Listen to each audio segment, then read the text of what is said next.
जय श्री राधे, जय श्री कृष्ण। मंदिर श्री बंसी वाले महात्मा यूट्यूब चैनल अम्बाला शहर की ओर से हम आप सभी भक्तों का हार्दिक अभिनंदन करते हैं। आज हम आपको सुनाने जा रहे हैं कार्तिक मास महात्म्य के 30वें अध्याय की परम पावन कथा, जो कि इस प्रकार है। बोल श्री राधा कृष्ण भगवान की जय, बोल श्री हरि विष्णु भगवान की जय। अब कार्तिक मास महात्म्य 30वां अध्याय। राजा पृथु कहने लगे, हे नारद जी, भीष्म पंचक व्रत कैसे प्रसिद्ध हुआ? तब देवऋषि नारद जी कहने लगे, हे राजन, यह व्रत कैसे प्रसिद्ध हुआ सो सुनो। भगवान श्री कृष्ण ने भीष्म को इस व्रत का वृत्तांत कहा और भीष्म ने इस व्रत को किया। इसी से यह भीष्म पंचक व्रत कहलाया। जब पांडवों ने भगवान श्री कृष्ण को दूत बनाकर दुर्योधन के पास भेजा तो विदुर जी के पास आए। विदुर ने उनका बड़ा सत्कार किया, क्योंकि भगवान तो प्रेम से ही प्रसन्न होते हैं। धन, शूरवीरता और पांडित्य को भगवान कभी नहीं देखते। जिन भगवान के पलक के इशारे से यह सारा संसार निर्मित तथा पोषित होता है और अंत में नाश को प्राप्त हो जाता है, देवता लोग भी जिनको जानने में असमर्थ हैं, वही भगवान अपने भक्त कुंती के पुत्रों का कार्य करने के लिए दूत बनकर आए। तब भीष्म जी उनका आगमन सुनकर मिलने के लिए आए। भीष्म जी का आगमन सुनकर भगवान श्री कृष्ण ने उनको नमस्कार किया। फिर भीष्म जी कहने लगे कि हे भगवान, आप त्रिलोकी के नाथ हैं। ब्रह्मादिक देवता भी आपकी माया को नहीं जान सकते, वही आप पांडवों के दूत बनकर आए हैं। ऐसा पांडवों के पास क्या वशीकरण मंत्र है जिनके प्रभाव से आप उनके इतने वशीभूत हैं? सो हे कृपालु, आप सर्वज्ञ हैं, इसका कारण बतलाइए। आप तो समदर्शी हैं, किंतु आप श्रद्धालुओं को छोड़कर पांडवों के दूत तक बन गए। तब भगवान श्री कृष्ण जी हंसकर कहने लगे कि हे गंगा पुत्र, यद्यपि यह बहुत गुप्त बात है, फिर भी मैं तुमसे कहता हूँ, इन्होंने एक ऐसा व्रत किया है जो मुझको अति प्रिय है। उसी कारण से मैं इनके वशीभूत हूँ। अब मैं तुम्हारे प्रश्न का उत्तर देता हूँ। पूर्व काल में उज्जैन नगरी में 5 ब्राह्मण थे, जिनके नाम कवि, शुचि, दृढ़, दंत और हंस थे। पांचों ही वेदों को जानने वाले, रूपवान, युवावस्था को प्राप्त हो गंधर्व विद्या में बड़े प्रवीण थे। अनेक राजसभाओं में गान विद्या दिखाते, अनेक देशों में घूमते और बहुत सा द्रव्य प्राप्त करते थे। एक समय वे मथुरापुरी में सुवीर नाम के राजा के पास आए। संगीत कला में निपुण होने के कारण उन्होंने राज्यसभा में जाने की इच्छा की। वे 4 दिन तक उपवास करते रहे और यमुना में स्नान करते रहे। फिर उन्होंने एक मनुष्य से राजा का वृत्तांत पूछा। उसने कहा कि राजा की एक कादम्बरी नाम की स्त्री भोग पत्नी है। वह संगीत विद्या में अति निपुण, राग तथा कंठ में अति प्रवीण और नाचने में अद्वितीय तथा रूप यौवन में मनोहर है।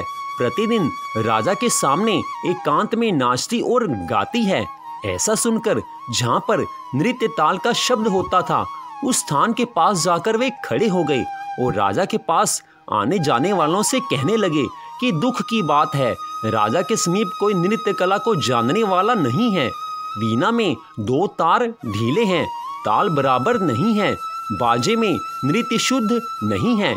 इसी प्रकार की बातें सुनकर किसी ने वह वृत्तांत जाकर राजा को सुना दिया। राजा ने पांचों को जहाँ कादम्बरी का नृत्य हो रहा था वहीं पर बुलाया और वे वहां जाकर राजा को आशीर्वाद देकर बैठ गए। कादम्बरी ने उनको संगीत कुशल जानकर विशेष नृत्य किया। जब उसने चक्र से ताल दिया तो उन ब्राह्मणों से रोकी गई उसके चक्र छोड़ा ताल दिया, चक्र खंडित नहीं हुआ। इस पर कादम्बरी भी उनका गुण देख काम के वशीभूत हो गई। राजा के उठने पर वह ब्राह्मण भी दुखित होकर बाहर आ गए और कादम्बरी भी लज्जित, काम वशीभूत होकर घर के अंदर उदासीन होकर रह गई। फिर चोरी से एक सखी को ब्राह्मणों के पास भेजा और उनको यह संदेश दिया कि तुम पांचों में से एक एक प्रतिदिन आकर मुझको एकांत में अपनी अपनी विद्या और गुण दिखाओ। ग्राम से दूर उत्तरी कोण में यमुना के तट पर जन रहित लता सहित एक अनंत नामक तीर्थ है। वहां पर पांचों में से एक एक करके आना, मैं भी वहां पर आऊंगी और वीणा राग की कुशलता दिखाऊंगी। इसी प्रकार तुम भी क्रम से अपना अपना गुण दिखाना। वह सखी ऐसा कहकर चली आई। श्री भगवान कहने लगे, हे भीष्म जी, एक ब्रह्मचारी जो कि मेरा भक्त था, दुष्ट संगति भय से गांव से अति दूर वहां रहता था। उन दिनों में वह भी भीष्म पंचक व्रत करता और देवालय में मेरा पूजन करता था। उस दिन कार्तिक शुक्ला एकादशी का दिन था। तब उन ब्राह्मणों में से कवि नाम वाला ब्राह्मण वहां आया और कादम्बरी भी वहां मुनि के स्थान पर पहुंच गई। मुनि ने जैसे पूजा की, कवि ने भी उसी विधि से पूजा की। फिर वीणा लेकर गान करने लगा। उनके गान से मुनि ने कोई क्रोध नहीं किया, क्योंकि उसने अपना मन जीता हुआ था। मेरे आगे दोनों ही सारी रात तक गान नृत्य करते रहे। मुनि को गोबर का आचमन करते देख कवि ने भी गोबर का आचमन किया। प्रातःकाल होते ही कादम्बरी राजा के पास गई। मुनि संगति से उसके सब पाप नष्ट हो गए थे। द्वादशी के दिन कवि अपना सब धन दान करके विरक्त हो गया। दूसरे दिन शुचि आया और उसने भी उसी तरह मुनि को देखकर हमारा पूजन किया और रात भर कादम्बरी के साथ नाच तथा गान करता रहा। मुनि को गोमूत्र का आचमन लेते देखकर उसने भी गोमूत्र का आचमन लिया और प्रातः समय अपना सब धन आदि देकर वह भी विरक्त हो गया और कहने लगा कि जिस तरह कादम्बरी का नृत्य, गान और रूप देखकर मुनि का मन विचलित नहीं हुआ, उसी प्रकार अपने मन को वश में रखना चाहिए। इसी तरह त्रयोदशी के दिन कादम्बरी को देखने के लिए दृढ़ नाम वाला ब्राह्मण आया। उसने भी सब वैसा ही किया और प्रातः समय मुनि की तरह गौ का दूध पीकर वैराग्य को प्राप्त होकर दंत नाम वाला ब्राह्मण आया और उस प्रकार सब क्रिया करता हुआ मुनि से बचे हुए घी को पीकर शुद्ध चित्त होकर विरक्त हो गया। पूर्णमासी को हंस नामक ब्राह्मण आया और उसने भी मुनि को देखकर नमस्कार किया।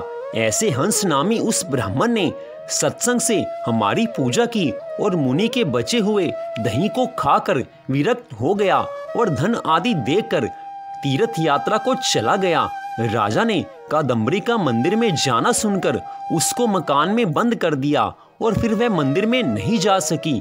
हमारे सामने कार्तिक में गायन करने से कादम्बरी द्रौपदी हुई और हंस नाम का ब्राह्मण कार्तिक के महीने में आंवले के नीचे श्राद्ध करने से युधिष्ठिर हुआ।